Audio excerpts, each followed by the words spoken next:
Si vous êtes né un 4, un 13 ou un 31, vous avez une énergie 4.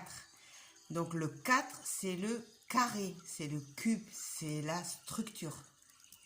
Donc si ces personnes, bien sûr ça marche aussi pour ceux qui ont du thème qui ont du 4 dans leur thème, pardon. Donc si vous alimentez mal cette énergie, si elle s'exprime en excès, ces personnes peuvent avoir tendance à être inflexibles. Aucune discussion n'est possible. Elles sont entêtées, elles sont bornées, elles sont fermées, elles sont bloquées dans leur évolution. Elles n'en font qu'à leur tête. Elles peuvent être très cartésiennes, ne croire en rien, manquer d'ouverture d'esprit. Elles peuvent être dures, autoritaires, cash envers elles-mêmes, mais aussi envers les autres. Elles peuvent ne pas supporter les erreurs des autres et les leurs. Elles peuvent être très conservatrices et ne jurer que par la tradition.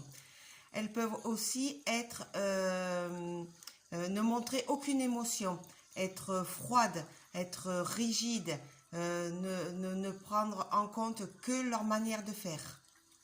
Ou à l'inverse, si cette énergie s'exprime en faiblesse, qu'elle n'est pas assez nourrie, ces personnes peuvent avoir tendance à être routinières, à faire toujours les mêmes choses, à être maniaques, à rester dans leur zone de confort, à ne pas aimer le changement, ne pas arriver à s'organiser, ne rien construire, ne pas avoir de projet.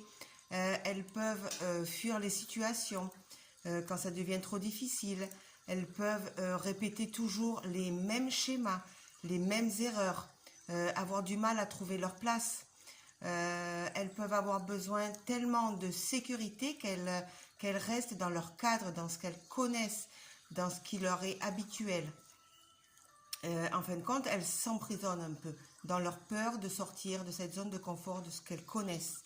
Elles peuvent avoir aussi des tocs de vérification, avoir le besoin de toujours tout contrôler, tout vérifier. Et elles procrastinent aussi, elles peuvent avoir tendance à remettre tout au lendemain.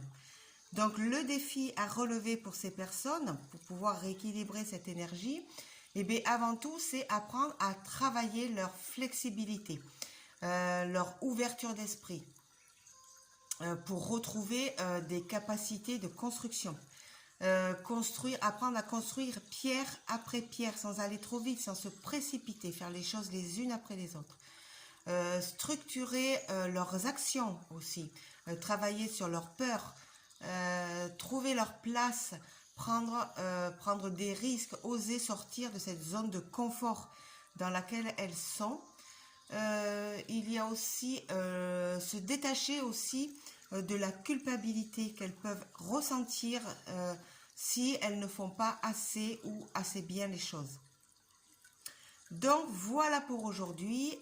On se retrouve soit lundi, soit demain. Peut-être que je ferai une vidéo pour l'énergie du 5.